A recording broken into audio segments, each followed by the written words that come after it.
إن الحمد لله نحمده ونستعينه ونستغفره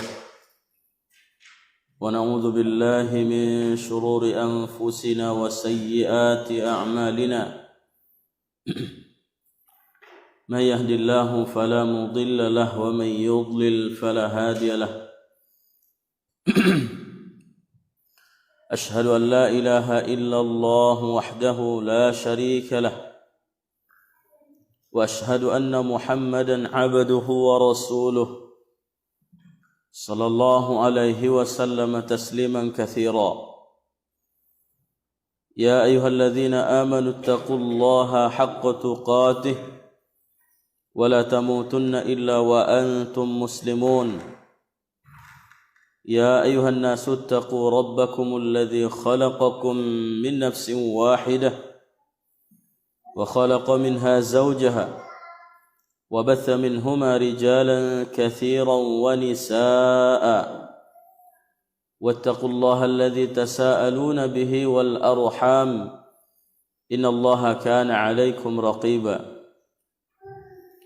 ما بعد فإن أصدق الحديث كتاب الله وخير الهدى هدى نبينا محمد صلى الله عليه وسلم وشر الأمور محدثاتها فإن كل محدثة بدعة وكل بدعة ضلالة وكل ضلالة في النار والعياذ بالله. Syukur alhamdulillah, kita memuja dan memuji kepadanya dengan setinggi-tingginya atas segala limpahan rahmat nikmat karunia yang Allah berikan kepada kita, beserta selawat dan salam ke arwah junjungan alam kepada Nabi besar Muhammad sallallahu alaihi wasallam dan juga kepada istri-istrinya, keluarganya, sahabat-sahabatnya, tabi'in dan tabi'ut tabi'in serta orang-orang yang mengikuti mereka sampai dengan hari kiamat. Bapak Ibu kaum muslimin wal muslimat, hadirin wal hadirat, rahimani wa rahimakumullah. Pada pertemuan ini insyaallah kita akan melanjutkan aktivitas keadaan Nabi sallallahu alaihi wasallam ba'da sulhi al-Hudaybiyah, setelah perjanjian Hudaybiyah, kesepakatan antara kaum muslimin dengan orang-orang Quraisy, kafir Quraisy. Di antara kesepakatan yang paling besar itu adalah gencet senjata selama 10 tahun. Artinya mereka aman, tidak ada yang boleh menyerang satu dengan yang lain selama 10 tahun. Nah, ternyata ini dimanfaatkan oleh Nabi sallallahu alaihi wasallam. Kalau kita melihat secara garis besar, ada dua aktivitas yang dilakukan Nabi. Yang pertama adalah penyebaran dakwah Islam melalui surat-surat kepada raja-raja dunia. Yang kedua, aktivitas militer. Ya, aktivitas militer. Dan aktivitas militer ini ternyata setelah Sulhul Hudaybiyah, sayap besar musuh Islam itu sudah tidak ada lagi dari kelompok orang-orang kafir Quraisy. Nah, sekarang yang menjadi musuh terbesar kaum muslimin adalah orang-orang Arab dari Bani Ghatafan dan orang-orang Yahudi dari Khaybar. Tinggal dua lagi. Kalau tadinya apalagi di perang Ahzab mereka diserbu habis-habisan, ya, berkumpul 10.000 prajurit perang. Nah, sekarang dari fi'ahnya orang-orang musyrikin kafir Quraisy ini sudah aman. Artinya enggak usah lagi, tidak ada lagi Nabi SAW merasa khawatir dan ketakutan untuk persiapan menghalangi ataupun boleh jadi ada serangan mendadak gitu. Jadi Nabi SAW tidak khawatir lagi dengan orang-orang kafir Quraisy karena sudah berdamai untuk tidak saling perang memerang. Nah, sekarang tinggal orang-orang Yahudi di Bani Khaybar, di Khaybar. Khaybar ini adalah satu tempat pusat tempatnya orang-orang Yahudi. Setelah orang-orang Yahudi dari Bani Quraisyah dan suku-suku yang lain yang sudah terusir dari Madinah, ternyata tidak 100% ke Syam. Ternyata sebahagian besar mereka bergabung ke Bani Khaybar, di Khaybar ya, dengan orang-orang Yahudi di sana. Baik. Dan ini adalah dua garis besar periode kedua setelah Sulhul Hudaybiyah, yaitu pada tahun yang ke-7 Hijriah. Berarti ini sudah akhir-akhir dari masa kehidupan Nabi sallallahu alaihi wasallam. Sudah tahun yang ke-7 ini. Ya. Baik, kita lihat di sini pengiriman surat kepada raja-raja dan penguasa dunia. Pada akhir tahun yang ke-6 Hijriah, ketika Nabi sallallahu alaihi wasallam pulang dari Hudaybiyah, maka Nabi sallallahu alaihi wasallam menulis surat kepada raja-raja untuk mengajak mereka masuk Islam. Karena tadi sudah tidak fokus lagi berperang dengan orang-orang kafir Quraisy.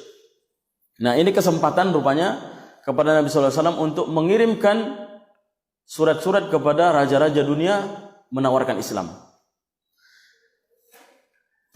Ketika ingin menulis surat-surat tersebut, dikatakan kepada Nabi bahwa mereka tidak mau menerima surat itu kecuali jika surat itu diberikan stempel.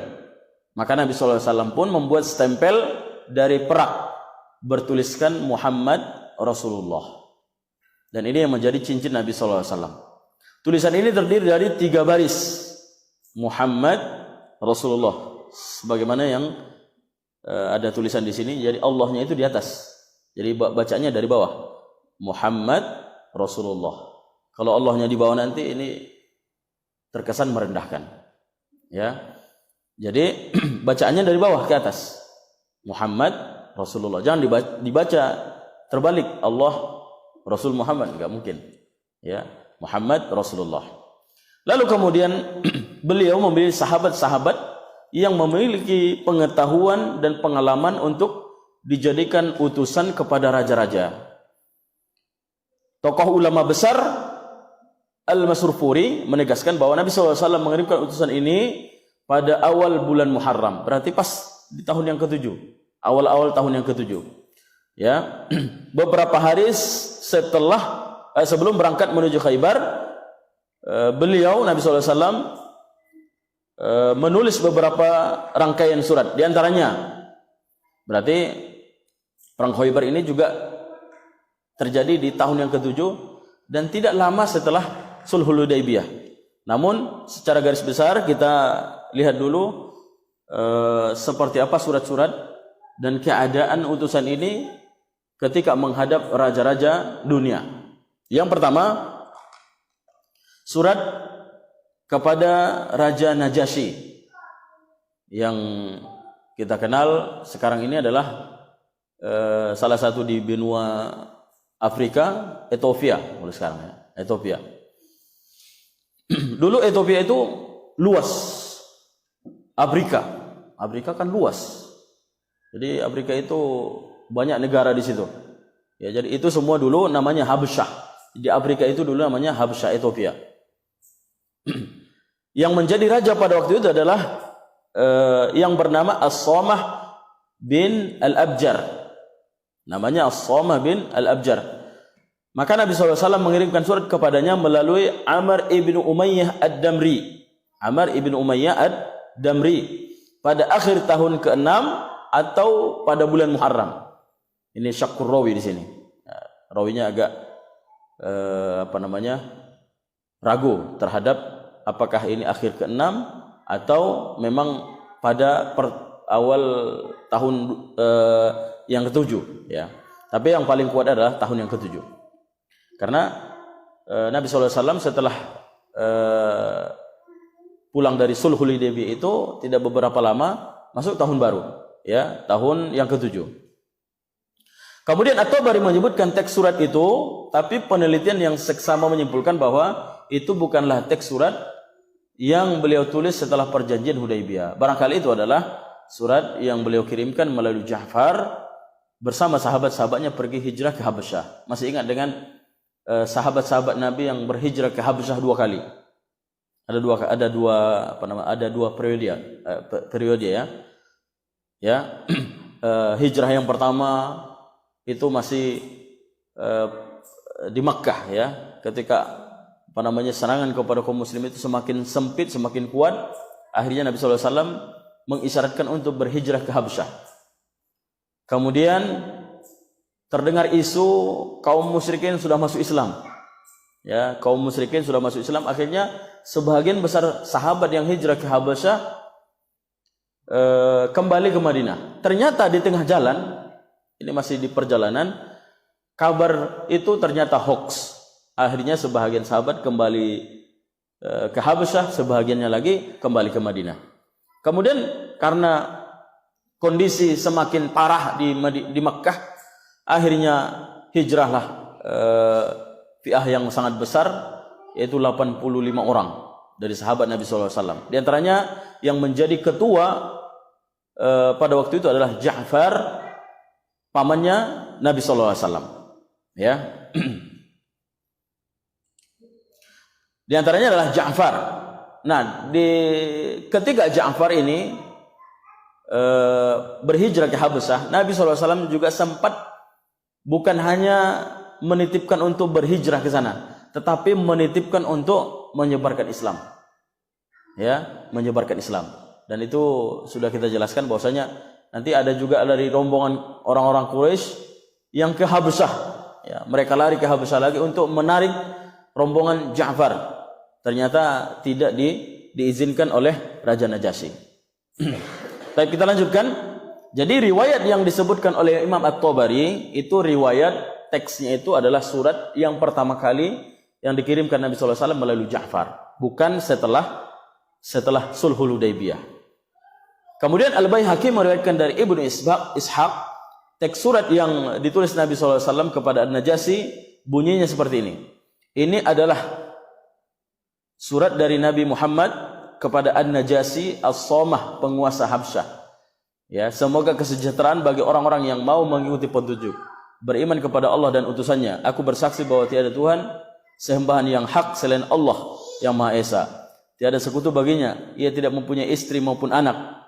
Dan aku bersaksi bahwa Muhammad adalah hamba dan utusannya. Aku mengajakmu dengan seruan Islam, karena aku adalah utusan Allah. Masuk Islamlah, niscaya kamu selamat. Lalu dicantumkan firman Allah Subhanahu wa taala, "Qul ya ahlal kitab." Kenapa disebutkan qul ya ahlul kitab? Karena Raja Najasyi ini masih beragama Nasrani. Ya, Raja Najasyi beragama Nasrani. Jadi masih dekat dengan ajaran-ajaran Nabi Isa. Cuman karena tadi ada penyelewengan, akhirnya ajaran Nabi Isa itu dirubah menjadi Nabi Isa dijadikan sebagai Tuhan. Maka di antara salah satu dakwah Nabi SAW melalui surat ini, qul ya ahlal kitab, wahai, ucapkanlah, katakanlah wahai Muhammad, ya ahlal kitab, wahai ahli kitab, yaitu orang-orang Yahudi dan Nasrani. Ta'alau ila kalimatin sawa'in bainana wa bainakum.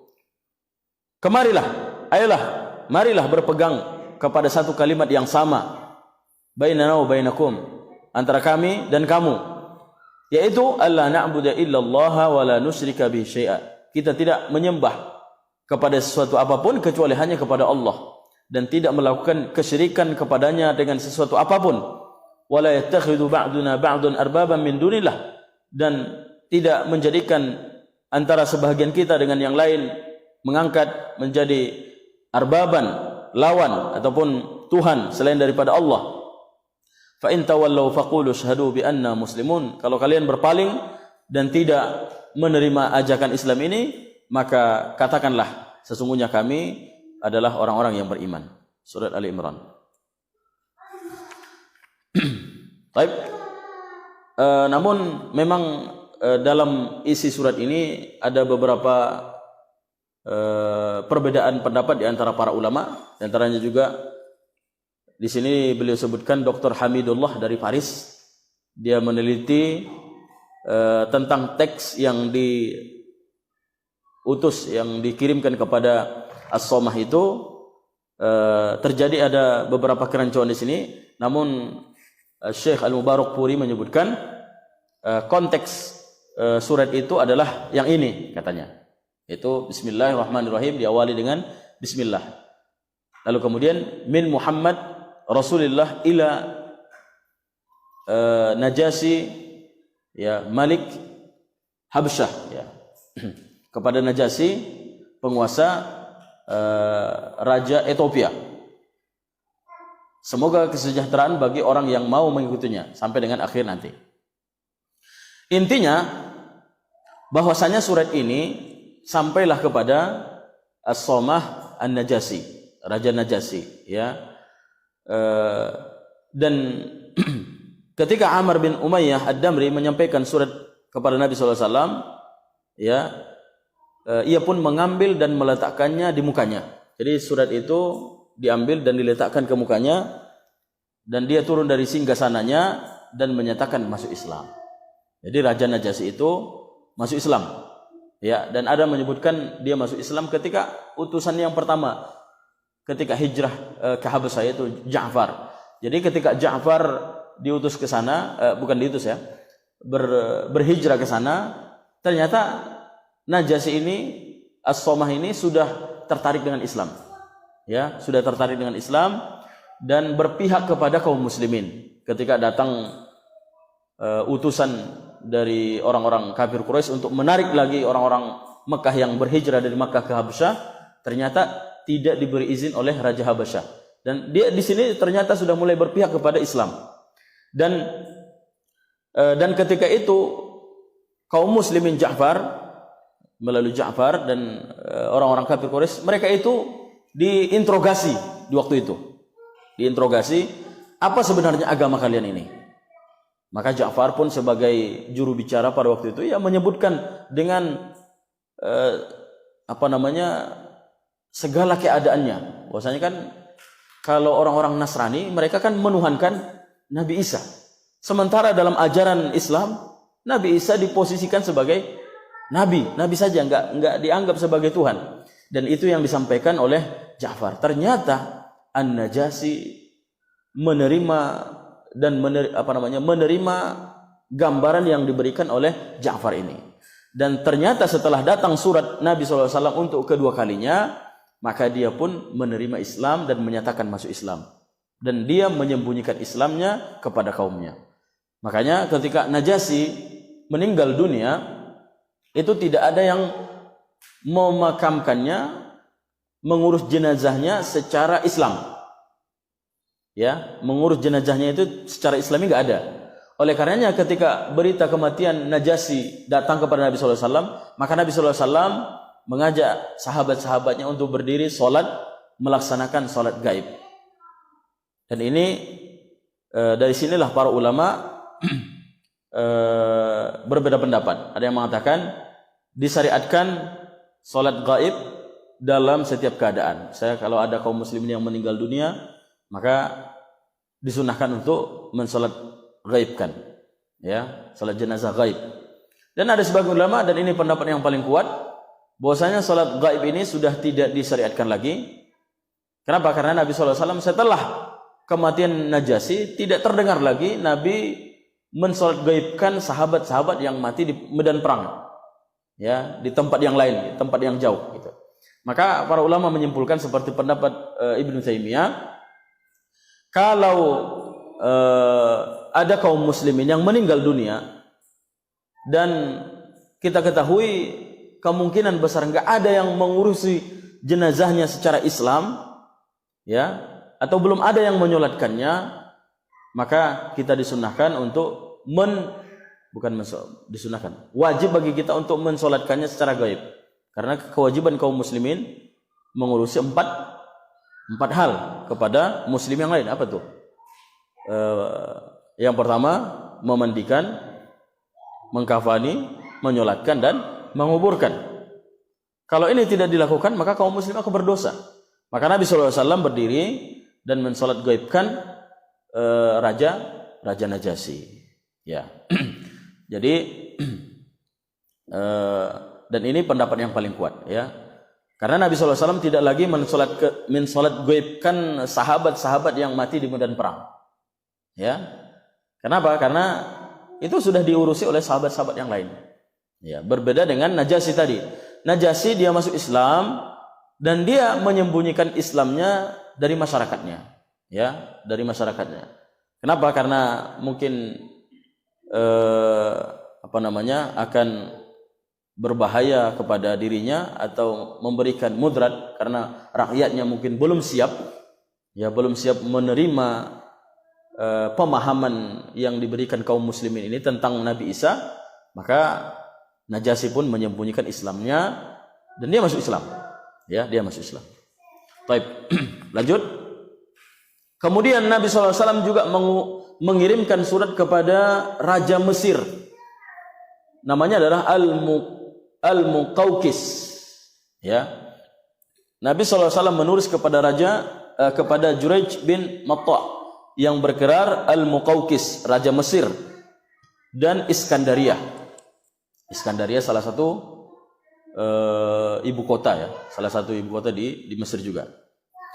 Isi surat itu adalah Bismillahirrahmanirrahim min Muhammad, ya, dari Muhammad, utusan hamba dan utusannya, hamba Allah dan utusannya, kepada Al-Muqawqis, pembesar bangsa Kipti. Kita ketahui Mesir itu pada umumnya suku Kipti, ya, Kiptiyah. Salam sejahtera bagi orang yang mengikuti petunjuk. Amma ba'du. Aku mengajakmu untuk memeluk Islam. Masuk Islamlah engkau, niscaya engkau selamat. Masuk Islamlah, Allah akan memberimu pahala 2 kali lipat. Namun bila engkau berpaling, niscaya engkau akan menanggung dosa bangsa Kipti. Allah berfirman, hai ahli kitab, marilah berpegang kepada satu kalimat yang sudah kita bacakan tadi, surat Al-Imran ayat 64 tadi. Ya, sampai dengan akhir, faqulu syahadu bi anna muslimin. Nabi SAW memilih Hatib ibn Abi Balta'ah. Hatib ibn Abi Balta'ah. Ini nanti ada kisah Hatib ibn Abi Balta'ah, ya, untuk membawa surat ini. Maka ketika Hatib memasuki dan menjumpai Muqawqis, ia berkata kepadanya, sebelum kamu ada raja yang menganggap dirinya Tuhan. Berarti siapa itu yang disebut? Maksudnya adalah Fir'aun, ya, karena ini adalah raja Mesir. Maksud dia ingin memberikan gambaran, ya, kesudahan orang yang menyombongkan diri terhadap Islam. Dulu ada raja sebelum engkau, dia sombong, dia angkuh dan tidak menerima ajakan Nabi Musa. Akhirnya apa? Allah tenggelamkan dia dan bala tentaranya. Itu maksud inti dari ucapan Hatib ibnu Abi Balta'ah ini. Maka Muqawqis pun menjawab, kami sudah punya agama tersendiri yang tidak akan kami tinggalkan kecuali karena ada agama yang lebih baik darinya. Maka Hatib pun berkata, kami mengajakmu kepada agama Islam yang telah dicukupkan oleh Allah. Maka tinggalkanlah agama selainnya. Sungguh Nabi ini telah mengajak manusia, kemudian yang paling menentangnya adalah kaum Quraisy, dan yang paling memusuhinya adalah orang-orang Yahudi, dan yang paling dekat dengannya adalah orang-orang Nasrani. Kenapa orang-orang Nasrani? Karena pada waktu itu orang-orang Nasrani masih sebahagian besar masih ada yang murni, ya, masih ada yang murni dari ajaran-ajaran Nabi Isa, ya, seperti siapa ya, yang di zaman Nabi itu yang sempat masih hidup dan buta dan sudah tua, siapa namanya itu? Udah lupa ya. Dan dia menyatakan Islam. ya, seandainya Naufal. Waraqah bin Naufal itu beragama Nasrani. Tapi agama Nasrani yang lurus. Ya, agama Nasrani yang lurus. Maka ketika dia menemukan ciri-ciri Muhammad ini adalah nabi terakhir, maka dia mengatakan seandainya aku nanti masih muda, masih hidup, maka aku akan bantu engkau ketika kaummu akan mengusirmu. Ya, berarti dia sebelum Islam itu datang, dia sudah memberikan isyarat bahwasanya dia mendukung agama ini. Gitu. Taib. Sungguh tidaklah kabar gembira yang dibawa Musa mengenai Isa melainkan seperti kabar gembira yang dibawa Isa mengenai Muhammad. Dan tidaklah ajakan kami kepadamu kepada Al-Quran kecuali seperti ajakanmu kepada ahli Taurat, kepada Injil. Karena setiap nabi yang bertemu satu kaum, mereka itu adalah umatnya, maka wajib bagi mereka mematuhinya. Dan engkau termasuk salah satu yang bertemu dengan nabi ini. Kami tidak melarangmu memeluk agama Isa, tetapi kami memerintahkanmu untuk masuk Islam. Maksudnya setiap zaman itu ada nabi, dan nabi yang setelahnya akan menghapuskan agama sebelumnya. Sebagaimana Nabi Isa datang menghapuskan agama Nabi Musa. Demikian juga agama Muhammad ini datang Muhammad menghapuskan agama Nabi Isa. Ya, itu maksud ucapan dari Hatib Ibnu Baltah ini. Maka Muqawqis berkata, aku telah memperhatikan tentang Nabi ini. Aku dapati dia memerintahkan hal yang tidak disukai dan tidak melarang hal yang disukai. Ia bukanlah seorang tukang sihir, bukan juga orang yang tersesat, dan bukan pula orang pembohong. Aku temui tanda-tanda kenabian padanya ketika ia dapat mengeluarkan sesuatu yang disembunyikan dan menceritakan sesuatu yang dirahasiakan. Seterusnya aku akan mempertimbangkan dulu. Berarti ini jawaban yang halus untuk menolak. Agak halus jawabannya. Ya. Maka diambil surat itu. Maka ia ambil surat Nabi itu lalu diletakkan di sebuah bejana kecil terbuat dari gading, lalu ia memberikan setempel di atasnya, lalu diserahkan kepada seorang pelayan. Kemudian ia memanggil juru tulisnya yang paham bahasa Arab, lalu menulis surat alasan kepada Nabi SAW. Ini surat balasan kepada Nabi SAW. Bismillahirrahmanirrahim. Ya, kepada Muhammad bin Abdullah dari Muqawqis, pembesar bangsa Qibti, Mesir. Keselamatan atasmu, amma ba'du. Suratmu telah kubaca, dan aku memahami apa yang engkau sebutkan di dalamnya, dan apa yang engkau serukan. Aku tahu bahwa seorang nabi masih ada, dan tadinya aku mengira ia akan muncul dari negeri Syam. Karena pada umumnya nabi-nabi yang diutus itu dari negeri Syam semuanya. Dari Nabi Yakub, Ishak, Yakub, ya, Shu'aib, Ilyas, kemudian sampai ke Nabi Musa, Harun, Zulkifli, sampai dengan Nabi Isa, itu dari Syam semua ya. Dia mengira bahwasanya nabi yang terakhir itu dari Syam. Ternyata nabi yang terakhir ini adalah dari Arab ya. Utusanmu telah aku muliakan dan aku kirimkan untukmu 2 orang perempuan, yang keduanya mempunyai kedudukan yang tinggi di Mesir. Juga aku hadiahkan untukmu sehelai kain dan seekor bagol. Antara bagol itu adalah keledai, peranakan kuda dengan dengan keledai. Itu namanya bagol. Untuk tungganganmu. Semoga keselamatan selalu atasmu. Jadi dia tidak menolak Islam itu secara kasar. Dia menolak Islam secara halus. Mungkin belum terima gitu. Tapi menolak dengan halus ya. Tidak lebih dari itu isi tulisannya, dan juga dia tidak masuk Islam. Dan 2 gadis yang dimaksud adalah Maria dan Sirin. Maria itu dinikahi Nabi SAW, dan inilah yang melahirkan nanti Abdullah ya. Sedangkan Baghal yang diberi Duldul, ia berumur panjang sampai zaman Muawiyah. Berarti setelah Ali kemudian Muawiyah ya. Maria dijadikan istri Nabi SAW, dan dialah yang melahirkan Ibrahim ya. anak dari Nabi sallallahu alaihi wasallam. Sedangkan Sirin oleh Nabi sallallahu alaihi wasallam dihadiahkan kepada Hassan bin Thabit Al-Ansari, sahabat dari Ansor. Baik. Kemudian berarti satu masuk Islam, satu menolak secara halus. Kemudian yang ketiga, surat kepada Kisra, raja Persia. Wah, ini deh. Raja Persia. Nabi sallallahu alaihi wasallam, kita ketahui dulu yang menjadi negara adidaya yang menguasai dunia itu ada dua negara yang besar. Yang pertama adalah Roma yang disebut dengan Rum, yang disebut dalam Al-Qur'an surah Ar-Rum, Ghulibatir Rum, yang itu adalah Roma dan Roma ini ada dua, ya. Satu di Itali, yang itu di Vatikan. Yang satu lagi ada Roma Barat dan Roma Selatan, Roma Timur dan Roma Barat. Jadi Roma Barat inilah yang yang dekat kepada Islam, yang dekat dengan ajakan Islam. Adapun Roma yang dari timur itu dan itu ditaklukkan di zaman Muhammad Al-Fatih, ya, Muhammad Al-Fatih. Dan yang kedua, negara yang cukup besar juga adalah negara Persia.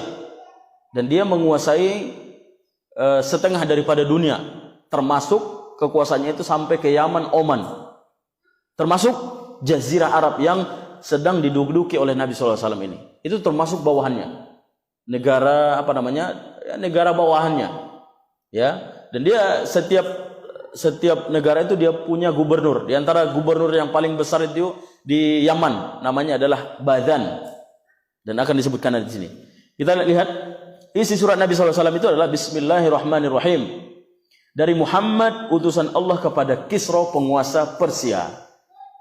Jadi nama Muhammad dulu yang ditulis. Dari Muhammad, utusan Allah kepada Kisra, penguasa Persia. Salam sejahtera bagi orang yang mengikuti petunjuk, beriman kepada Allah dan utusannya, dan bersaksi tiadalah ilah selain Allah yang Maha Esa, tiada sekutu baginya, bersaksi bahwa Muhammad adalah hamba dan utusannya.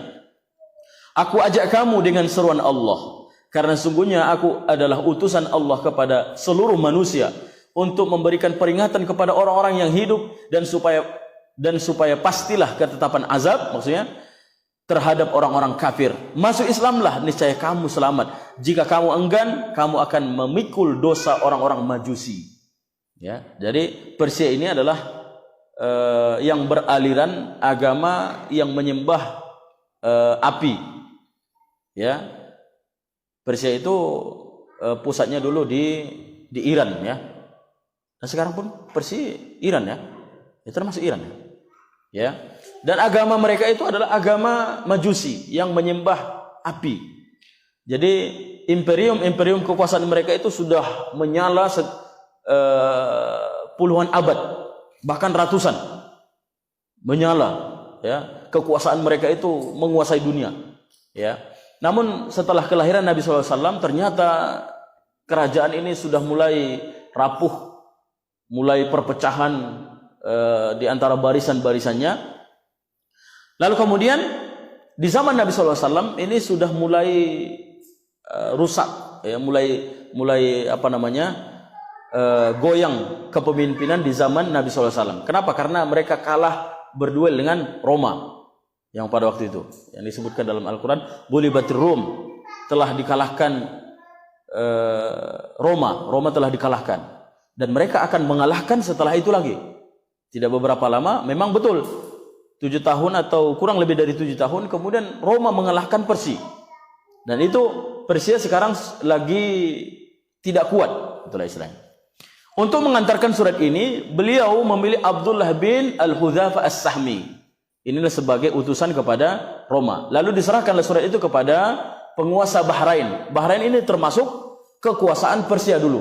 Termasuk sampai ke Oman, Yaman, itu masih kekuasaan Persia.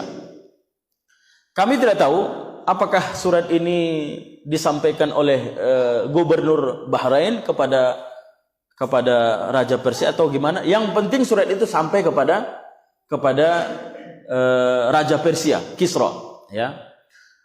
Maka ketika dia membaca surat itu, dia melihat nama Muhammad yang terdepan, dari Muhammad kepada Kisra gitu kan. Maka dia pun merobek-robek surat itu dengan sombong dan berkata, seorang hamba yang hina dari rakyatku berani menulis namanya sebelum namaku. Belum dibaca isinya. Baru min Muhammad ila Kisra, belum dibaca isinya, sudah dirobek-robek. Ya, ternyata berita itu sampai kepada Nabi sallallahu alaihi wasallam. Maka Nabi sallallahu alaihi wasallam berdoa, semoga Allah hancurkan kerajaannya, semoga Allah robek-robek kerajaannya. Dan betul, ya, setelah doa ini ternyata di waktu itu memang lagi berantakan, ya, kerajaan Kisra. Akhirnya Kisra ini dibunuh oleh anaknya sendiri. Ya, dibunuh anaknya sendiri. Lalu kemudian Kisra marah pada waktu itu, ya. Lalu dia mengirimkan surat kepada gubernurnya di Yaman yang bernama Badan untuk mengutus 2 algojo yang kuat. Ya, utus 2 algojo, ya, untuk menangkap Muhammad yang mengaku-ngaku nabi ini. Lalu kemudian 2 orang ini datang menghadap, mencari siapa yang mengaku nabi itu, sampailah mereka ke Madinah. Akhirnya mereka bertemu dengan Nabi sallallahu alaihi wasallam. Dan waktu itu sudah mulai agak petang, ya, sudah mulai malam. Maka Nabi sallallahu alaihi wasallam mengatakan kepada mereka berdua, kembalilah kalian besok. Keesokan harinya datang lagi 2 orang ini, 2 algojo ini, untuk membawa Nabi sallallahu alaihi wasallam. Maka Nabi sallallahu alaihi wasallam hanya mengatakan, kembalilah kalian, sesungguhnya raja kalian sudah mati. Ya, karena dia sudah Nabi sallallahu alaihi wasallam dapat wahyu, ya, dapat ilham bahwasanya kerajaan Kisra itu sudah mati, terbunuh. Yang membunuhnya anaknya sendiri. Ya. Akhirnya 2 orang ini, apakah kamu bertanggung jawab dengan ucapanmu ini? Ya, mereka kan sangat menakuti Raja Kisra, kejam nih. Raja Kisra ini kejam. Kamu akan mempertanggungjawabkan perkataanmu? Ya, betul, kata Nabi sallallahu alaihi wasallam. Ya. Pulanglah. Maka orang ini pun pulang, ya, ke Yaman, Badan. 2 orang ini adalah 2 orang dari Persia, ya, yang tinggal di Yaman. Akhirnya disampaikanlah berita itu kepada gubernur yang ada di Yaman, Badan, ya, bahwasanya begini. Ternyata beberapa hari setelah itu datang surat, ya, dari Persia, bahwasanya menghabarkan Kisra telah mati dan yang membunuhnya anaknya sendiri. Dan isi surat itu untuk tidak melakukan apapun yang diperintahkan oleh Kisra. Akhirnya mendengar berita itu, Badan pun masuk Islam dan 2 orang ini juga masuk Islam. Ya, 2 orang ini juga masuk Islam, masya Allah. Taib. Peristiwa itu akhirnya menjadi sebab masuk Islamnya Badan dan orang-orang Persia yang bersamanya di Yaman. Ya, ternyata orang-orang yang ditetapkan dari Persia itu yang tinggal di Yaman itu juga banyak masuk Islam. Taib. Kemudian surat kepada Kaisar Raja Romawi. Ya. Al-Imam Bukhari meriwayatkan dalam hadis yang sangat panjang, teks yang ditulis Nabi kepada Raja Romawi yang disebut dengan Hiraqla. Bahasa Arabnya Hirqala. Bahasa Indonesianya Hiraklius. Ya, Hiraklius. Bunyi surat itu adalah Bismillahirrahmanirrahim. Dengan nama Allah yang Maha Pengasih lagi Maha Penyayang. Dari Muhammad, hamba Allah dan utusannya, kepada Hiraklius, penguasa Romawi. Salam sejahtera bagi orang-orang yang mengikuti petunjuk. Masuk Islamlah, niscaya kamu akan selamat. Masuk Islamlah, niscaya Allah akan memberimu pahala 2 kali lipat. Jika kamu berpaling, kamu akan menanggung dosa-dosa orang Romawi. Hai ahli kitab, marilah berpegang kepada satu kalimat, yaitu ketetapan yang sama di antara kita, yaitu menyembah hanya kepada Allah dan tidak melakukan kesyirikan dengan sesuatu apapun. Sampai surat Al-Imran ayat 163 tadi, ya. Ya. Faqulu syahadu bi anna muslimin. Kalau kalian berpaling maka ucapkanlah bahwa kami adalah orang-orang yang berserah diri kepada Allah. Rasulullah SAW memilih Dihya bin Al-Khalifah Al-Kalbi untuk membawa surat ini, lalu dia diperintahkan agar menyerahkan surat itu kepada penguasa Busra. Busra berarti Irak. Ya, berarti Irak. Agar penguasa Busra menyerahkan kepada kaisar, bukan Busra Basra ya. Ya, Basra. Imam Al-Bukhari meriwayatkan dari Ibnu Abbas bahwa Abu Sufyan bin Harb, Abu Sufyan ini dulu masih kafir, masih musyrik.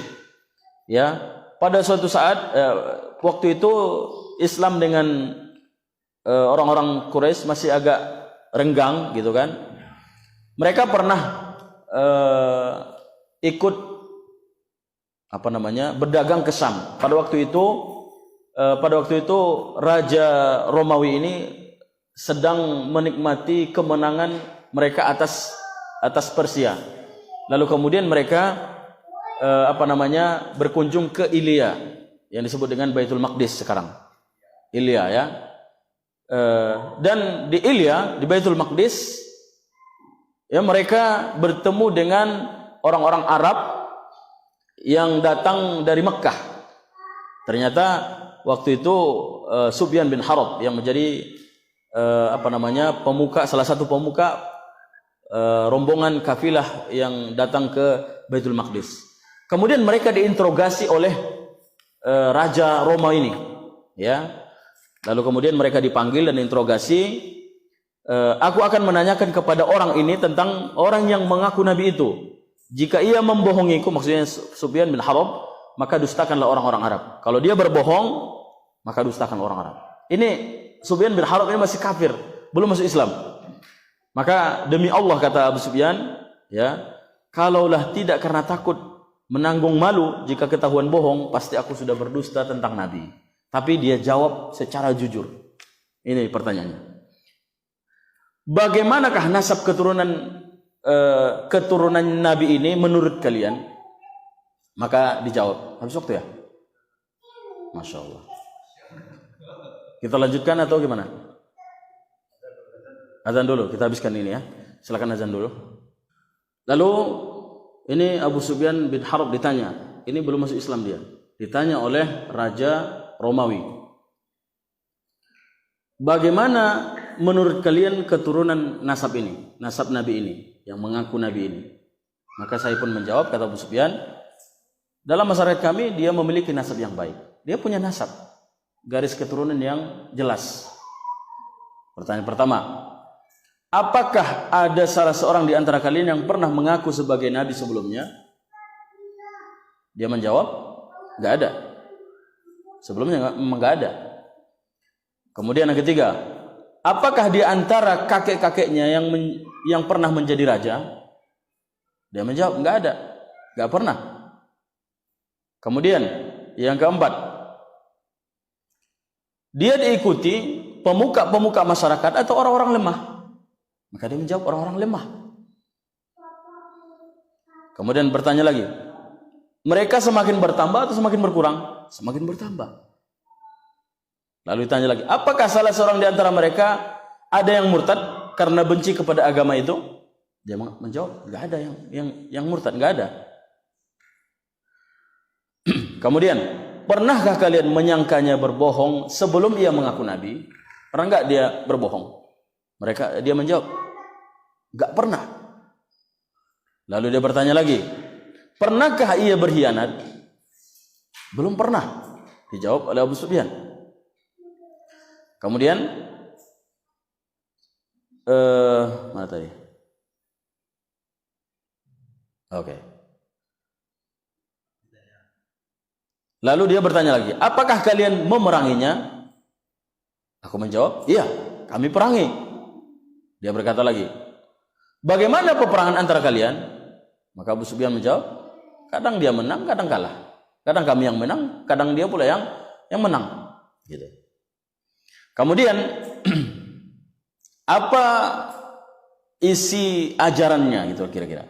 Apa pokok ajarannya itu? Maka dia menjawab, sembahlah hanya Allah semata, Janganlah kalian mempersekutukannya dengan sesuatu apapun. Tinggalkanlah apa yang dikatakan oleh leluhur kalian, nenek moyang maksudnya. Ia memerintahkan kami melakukan salat, berkata jujur, menjaga kehormatan, menyambung silaturahim. Lalu kepada penerjemahnya dia berkata, katakan kepadanya, aku tanyakan kepadamu tentang nasab keturunannya, lalu kamu jawab, dia mempunyai garis keturunan yang jelas, yang bagus. Dan itu memang ciri-ciri Nabi. Semua Nabi jelas keturunannya. Aku tanyakan kepadamu, apakah ada seorang dari kalian yang menyerukan kepada hal ini sebelumnya? Maksudnya, ada yang pernah mengaku Nabi? Kamu jawab, belum pernah. Bila ada orang yang pernah menyeru kepada hal ini sebelumnya, niscaya aku akan katakan, ia cuma mengikuti perkataan yang pernah diucapkan sebelumnya. Aku tanyakan, apakah kakek-kakeknya ada yang pernah menjadi raja? Ya, kalau ada, bila ada di antara kakek-kakeknya yang pernah menjadi raja, pasti aku katakan, ia hanya ingin mengembalikan martabat kakeknya. Dia hanya ingin menjadi raja. Lalu aku tanyakan, apakah kalian pernah menuduhnya berdusta sebelum ia mengaku menjadi nabi? Kalian menjawab, tidak pernah. Dan aku tahu, tidaklah mungkin dia meninggalkan perkataan dusta kepada manusia, kemudian dia berani berbohong kepada Allah. Aku tanyakan, pemuka-pemuka masyarakat yang menjadi pengikutnya ataukah orang-orang lemah? Lalu kalian jawab, orang-orang lemah. Aku tahu, memang orang-orang lemahlah pengikut para nabi dan rasul. Ya. Aku tanyakan, apakah mereka bertambah atau berkurang? Kalian mengatakan bertambah. Begitulah halnya perkara iman sampai dia sempurna. Ya, bertambah, akhirnya sempurna. Nah, cerdas juga nih Raja Romawi ini ya. Aku katakan, apakah ada seorang yang murtad karena benci kepada agamanya setelah dia memeluk Islam? Engkau jawab, tidak ada. Begitulah halnya perkara iman. Ketika telah bercampur pesonanya dengan hati, maka tidak akan mungkin murtad. Aku tanyakan, apakah ia pernah berkhianat? Engkau jawab, belum pernah. Begitulah para rasul, tidak pernah berkhianat, enggak pernah menyalahi janji. Aku tanyakan, apa yang ia perintahkan? Kalian jawab, ia memerintahkan agar kalian menyembahnya kepada Allah, tidak mempersekutukannya dengan sesuatu apapun, melarang kalian menyembah berhala, memerintahkan kalian melakukan salat, berkata benar, menjaga kehormatan. Jika apa yang telah kau katakan adalah benar, maka ia akan dapat memiliki tempat kedua kakiku berdiri ini, maksudnya menjadi raja. Dia nanti akan menjadi orang besar. Aku tahu bahwa dia akan diutus. Aku tidak menyangka ternyata dia itu dari bangsa kalian. Jika saja aku dapat memastikan bahwa aku akan bertemu dengan dia, niscaya aku akan memilih bertemu dengannya. Jika aku ada di sisinya, pasti aku akan mencuci kedua kakinya sebagai bentuk penghormatan kepadanya. Ya, kemudian ia meminta diambilkan surat Nabi, lalu dibacakannya. Setelah selesai dari membacanya, ramailah suara-suara, banyak masyarakatnya yang tidak terima. Akhirnya semakin gaduhlah tempat itu. Akhirnya mereka, Abu Sufyan dikeluarkan dari tempat itu. Lalu Abu Sufyan mengatakan, sungguh masalah nih anak Kabsyah ini. Anak Kabsyah ini maksudnya Muhammad. Karena Kabsyah dia kan dulunya pengembala kambing. Jadi dinobatkan menjadi anak Kabsyah. Sungguh dia ditakuti oleh raja orang-orang kulit kuning. Maka aku senantiasa selalu meyakini perkara Rasulullah SAW bahwa dia akan meraih kejayaan. Akhirnya ya setelah lama akhirnya Abu Sufyan pun masuk Islam dan menjadi sahabat yang setia. Jadi inilah Romawi yang berpusat di Vatikan, yang saat ini Vatikan, dan itulah salah satu-satunya yang tidak terjamah oleh dakwah Islam. Ya, karena Nabi SAW pernah mendoakannya, semoga Allah selamatkan kerajaannya. Mungkin dengan doa ini sampai saat ini kerajaan Romawi yang ada di Vatikan itu enggak pernah terjamah oleh kaum muslimin. Padahal dulu di zaman Umar sampai dengan zaman Al-Fatih yang menghancurkan Roma Barat, ya, yaitu yang berpusat di Konstantinopel yang ada di Spanyol, yang ditaklukkan oleh Raja Al-Fatih, ya. Itu sebenarnya Muhammad Al-Fatih, ya. Itu sebenarnya sudah dekat dengan Romawi Vatikan. Cuman kenapa tidak terjamah? Ya, mungkin ya, ini kemungkinannya.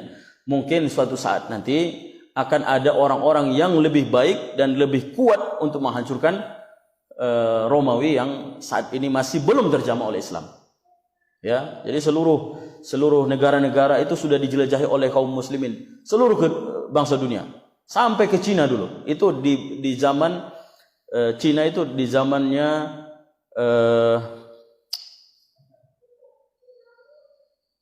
siapa raja? Bani Abbasiyah dia, Bani Muawiyah ya. Ya. Jadi ada seorang raja pada waktu itu ingin memijakkan kakinya ke Cina. Akhirnya raja Cina itu ketakutan. Ya, ketakutan. Maksudnya dia akan menguasai Cina gitu. Akhirnya raja Cina membuat tempat yang berisikan tanah di situ, enggak usah lagi masuk Cina. Adapun niat untuk memijakkan kaki di Cina, di tanah Cina, maka saya sudah bawakan tanah untuk dipijak. Akhirnya mereka membayar upeti. Apa? Membayar jizyah namanya dalam bahasa Arab. Jadi dulu memang di zaman Bani Muayyah itu dunia ini dikuasai oleh Islam. Ya, tapi setelah Bani Abbasiyah kemudian banyak kemungkaran dan kesyirikan, akhirnya tumbanglah Bani Abbasiyah yang pada tahun yang baru ya. Abbasiyah yang sehingga enggak ada lagi khalifah. Enggak ada lagi khalifah Islam. Dulu khalifah Islam itu dipimpin oleh seorang khalifah, lalu kemudian negara-negara Islam lainnya itu berbentuk gubernur-gubernur. Ya. Jadi pusatnya itu Islam semua. Masya-Allah ya. Semoga Allah Subhanahu wa taala mengembalikan kaum muslimin kepada kekuatan yang sungguhnya. Tentunya ya, harus kembali kepada Al-Qur'an dan sunnah Nabi sallallahu alaihi wasallam. Baik. Mungkin naktafi bihadzal qadar. Insyaallah kita akan sambung lagi surat yang kelima kepada Al-Mundhir bin Sawi ya. Al-Mundhir bin Sawi. Wa naktafi bihadzal qadar wa nakhtim bi kafaratul majlis. Subhanakallahumma bihamdika asyhadu an la ilaha illa anta astaghfiruka wa atubu ilaik. Assalamualaikum warahmatullahi wabarakatuh.